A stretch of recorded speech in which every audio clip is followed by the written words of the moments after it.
चंद्रमा उसी जल में प्रतिबिंबित होता है जो जल शांत है, स्थिर हो। यही तो समस्या होती है मन की। मन कभी भी शांत नहीं हो पाता है। जहां शांति नहीं वहां कुछ भी नहीं रुकता। समुद्र की लहरों की भांति विचारों का उपद्रव मन को निरंतर स्थिर रखता। कुछ भी सुनने और समझने के लिए मन का मौन रहना आवश्यक है, किंतु मन मौन रहना नहीं जानता। वो तो निरंतर कुछ ना कुछ कहता रहता, प्रतिपल शब्दों का आक्रमण चलता रहता है मन पर, और यही आक्रमण है जिसके कारण व्यक्ति कभी भी शब्दों के परे नहीं जा पाता। जहां जीवन की सत्यता का बोध उसकी प्रतीक्षा कर रहा होता।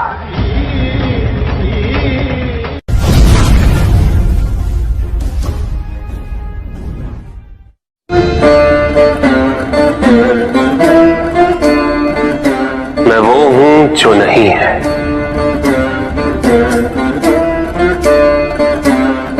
जो नहीं है वो मैं हूं।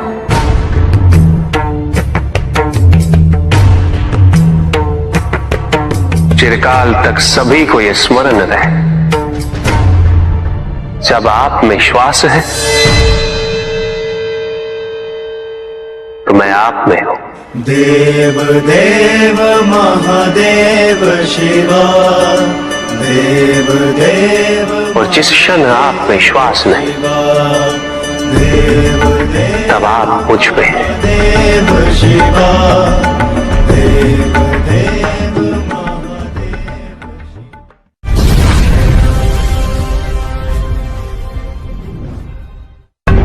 सत्य को जानने के लिए वन में जाना अनिवार्य नहीं है। अपने निजी, पारिवारिक और सामाजिक दायित्वों का परित्याग भी आवश्यक नहीं है। सत्य तो सदैव हमारे साथ है, हमारे सामने है,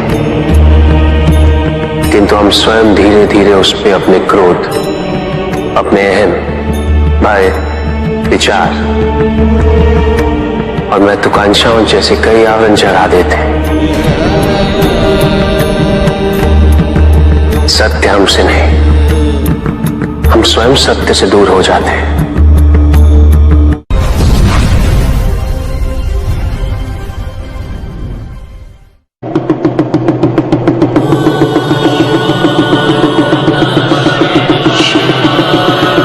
जहां न अमृत, न विष,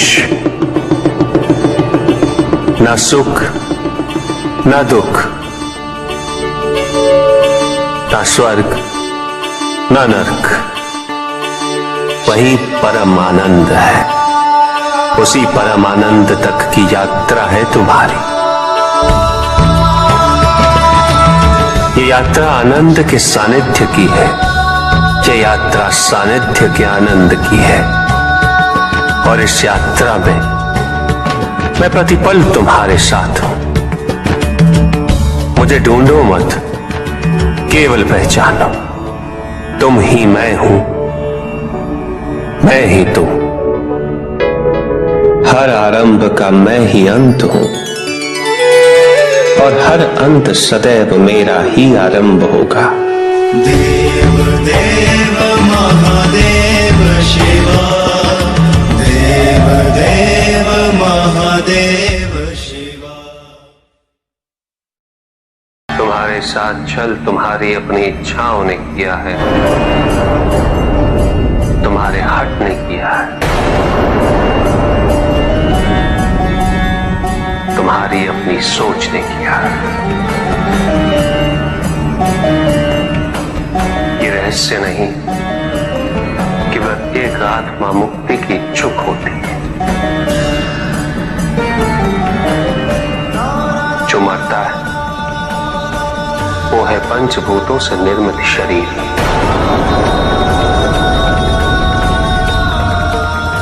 किंतु आत्मा तो अजर है,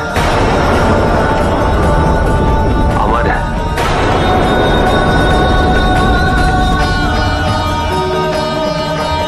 जिसकी यात्रा मोक्ष पर संपूर्ण होगी।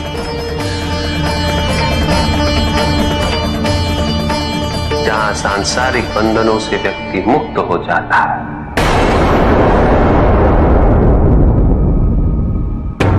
सारी इच्छाएं लुप्त हो जाती। किंतु तुमने तो कभी सत्य की खोज ही नहीं की। तुम तो सदैव उन तत्वों को ढूंढते रहे जो तुम्हारे अहंकार के पोषण हेतु आवश्यक थे।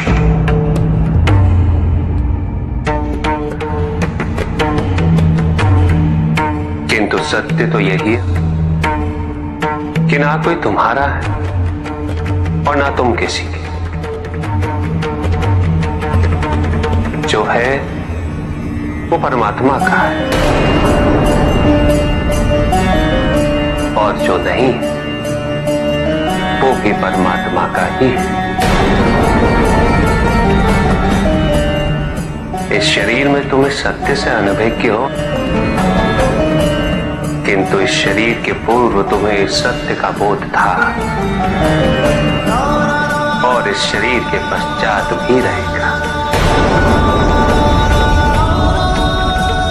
प्रश्न ये है कि क्या तुम इस सत्य को अभी स्वीकार करना चाहते हो?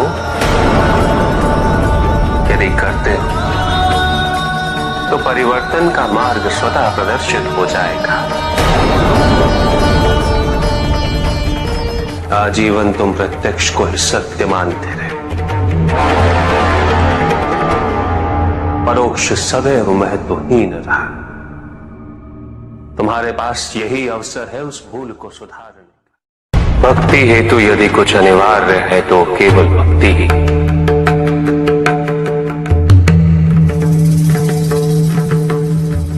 किंतु प्रश्न ये है कि क्या आपकी भक्ति संपूर्ण है? विश्वास और भ्रम के बीच की रेखा अत्यंत महीन होती है।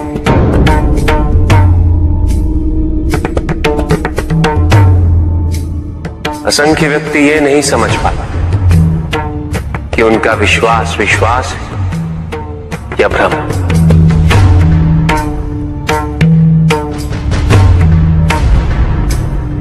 मुझ तक पहुंचने के लिए किसी और की आराधना अनिवार्य नहीं।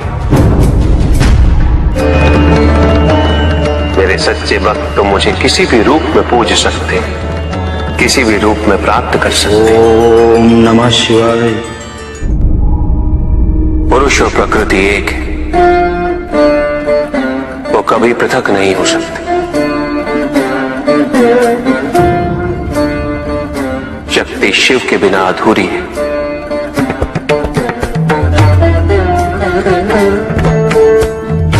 और शिव तो शक्ति के बिना शव के समान है।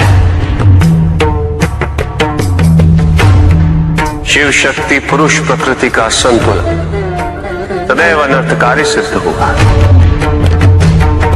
शरीर में यदि स्त्री तत्वों की ऊर्जा नहीं तो शरीर निर्जीव है।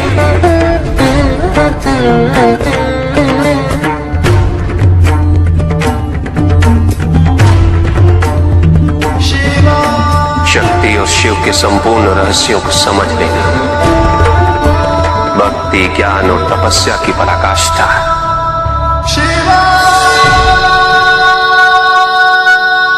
जब ज्ञान के लिए शब्द पर्याप्त ना हो, उदाहरण प्रस्तुत करना अनिवार्य हो जाता है। केवल आपके लिए ही नहीं, अपितु आपके माध्यम से समस्त संसार को शिव और शक्ति की संयुक्ता से पुनः अवगत कराना इस प्रसंग का उद्देश्य था, जो पूर्ण हुआ। महादेव महादेव।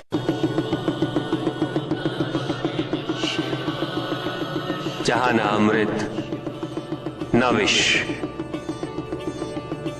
न सुख न दुख,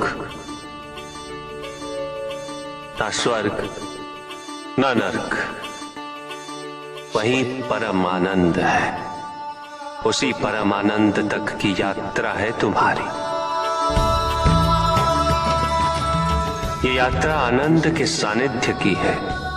ये यात्रा सानिध्य के आनंद की है।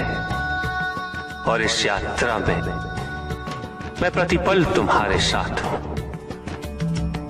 मुझे ढूंढो मत, केवल पहचानो, तुम ही मैं हूं, मैं ही तुम। हर आरंभ का मैं ही अंत हूं, और हर अंत सदैव मेरा ही आरंभ होगा। देव देव महादेव शिव। पंडित महोदय को अपने अंतिम उत्तर का तात्पर्य बताओ।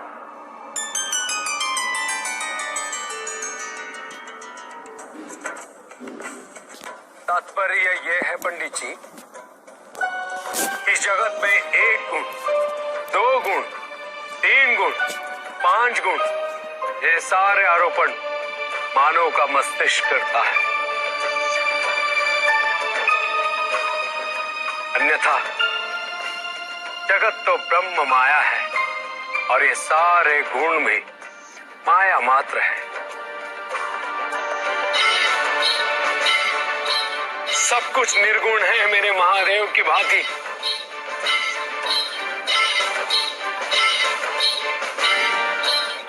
और गुण तो मात्र लीला का नाम है। साधु साधु साधु साधु। किंतु प्रभु, ऐसा कोई ज्ञान तो इस संसार में है ही नहीं। वेद तो ईश्वर की आराधना, व्रत, तप, ज्ञान आदि क्रियाओं से करना सिखाता है। तो फिर निर्गुण वाली बात सत्य कैसे हो सकती है? वेद में ही सारा ज्ञान है पंडित महोदय।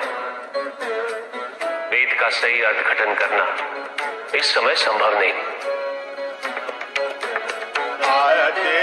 अनंत शिव। प्रजापिता ने वेद के मंत्र दिए ताकि मनुष्य मात्र अपने गुणों के माध्यम से निर्गुण तक पहुंच सके।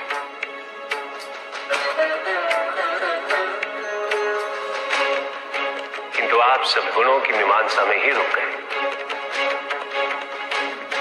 प्रश्न भी आपका और उत्तर भी आप ही का। व्रत, तप, दान, यज्ञ इत्यादि से ही संसार का निर्वाह होता है। किंतु उसी वेद में ईश्वर प्राप्ति के लिए निर्गुण बनने का मार्ग छिपा हुआ है। उस ज्ञान को आप देख नहीं पाते पंडित महोदय। इसीलिए अपने आप को देवताओं से अधिक ज्ञानी समझते।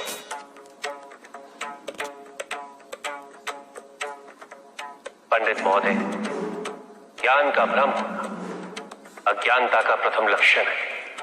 इस प्रकार भरे हुए पात्र में कुछ नहीं समाता, उसी प्रकार ज्ञान के अहंकार से भरे मन में अधिक ज्ञान नहीं समाता।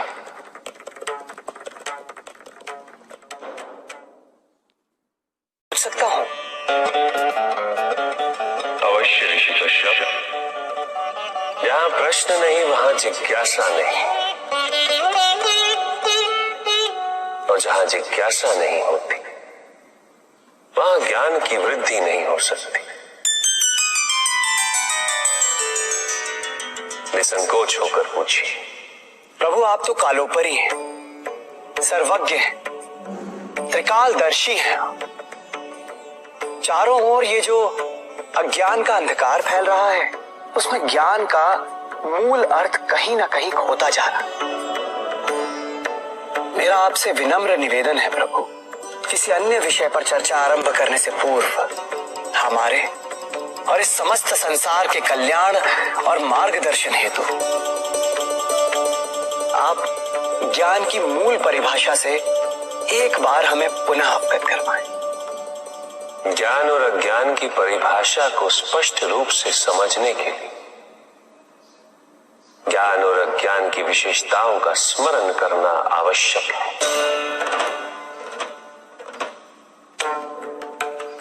जिसके कारण स्वार्थ, विनाश, क्रूरता, अशांति और भय में वृद्धि हो,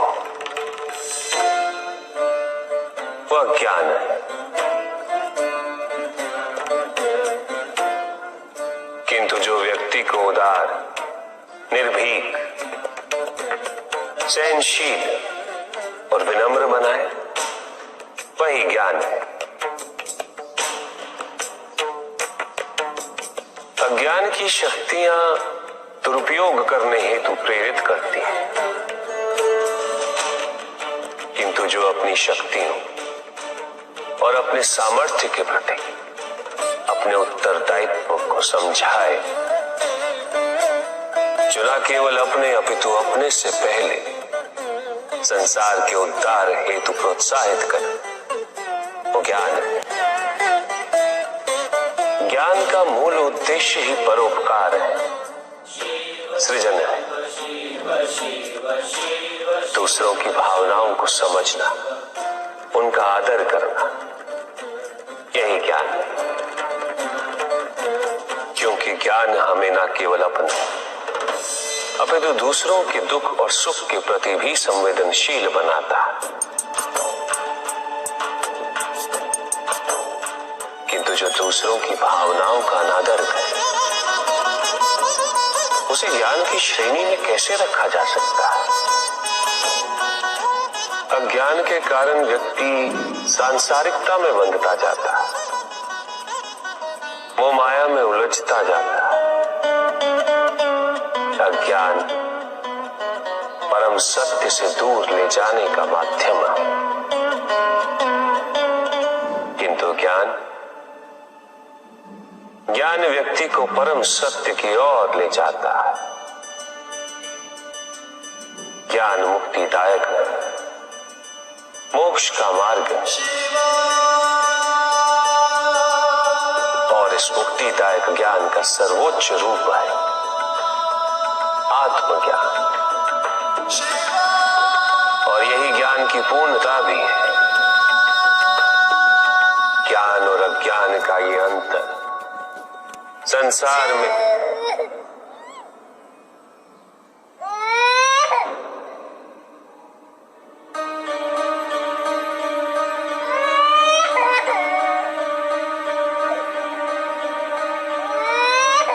ऋषि कश्यप, ये तो किसी शिशु का क्रंदन है।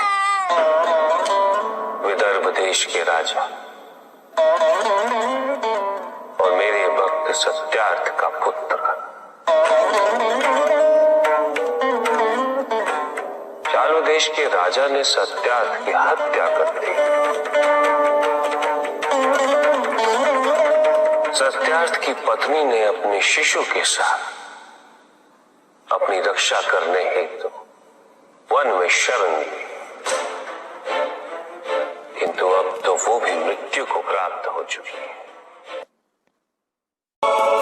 भक्ति का उचित मार्ग बताए हमें, ताकि मेरी भांति दूसरा कोई भूल ना करे।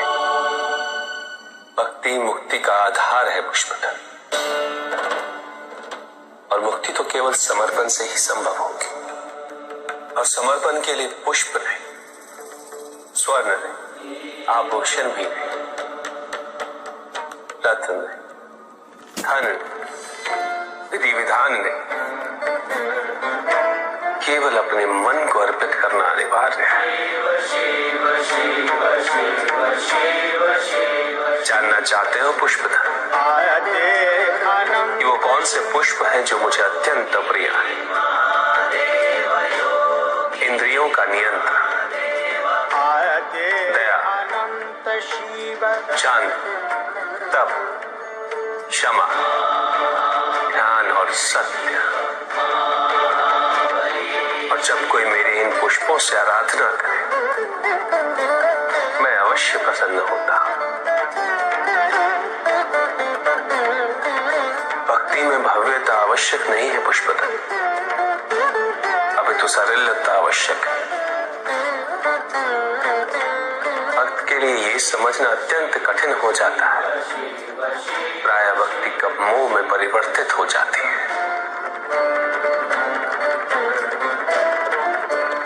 और ऐसे में पथ भ्रमित होना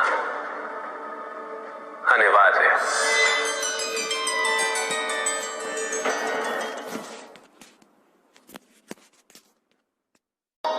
किंतु पिताजी, कुछ व्यक्ति अहिंसा का व्रत कर रहे हैं, किंतु अधिकांश व्यक्ति तो अस्त्र शस्त्रों से सुसज्जित होकर घूम रहे हैं।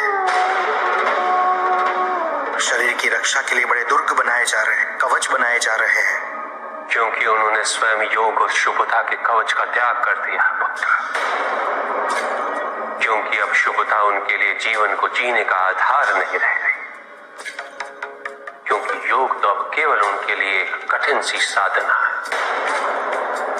जो व्यक्ति, जो समाज योग से और साधना से जितना विमुख होगा, वो समाज आत्मरक्षा के लिए कवच, दुर्ग और अस्त्रों और शस्त्रों के निर्माण हेतु सदैव विवश होगा। व्यक्ति के अंतर मन से शुभता जितनी ही क्षीण होती जाएगी, योग की अग्नि जितनी कम होती जाएगी, उसके जीवन में अंधकार की अग्नि भी उतनी ही प्रचंड होती जाएगी। समाज में ऐसे अभिमानी और अहंकारी व्यक्तियों की संख्या सदैव बढ़ती रहेगी पुत्र। समाज में उतनी ही तीव्रता से युद्ध और अस्त्रों के अनुनाद की दिशा में अग्रसर होगा। किंतु पिताजी, जो समाज योग शुभता से विमुख होता जा रहा है, उन्हें कैसे लौटाया जाए? प्रयत्न चाहे एकमात्र किसी के भी धरातल पे चले, जब तक सृष्टि के किसी भी अंश, जब तक एक प्राणी की शुभता और योग के द्वारा इस समाज को संचालित करने के लिए प्रयत्नशील रहेगा, जब तक वो शुभता और योग को केवल शोभा की वस्तु नहीं समझेगा, तब तक सृष्टि में शुभता की पराजय असंभव है पुत्र। तब तक योग, बल और शुभता का समापन नहीं हुआ। परिस्थितियां कैसी भी विकट हो पुत्र, अहंकार के अंधकार का आवरण चाहे कितना भी घना हो,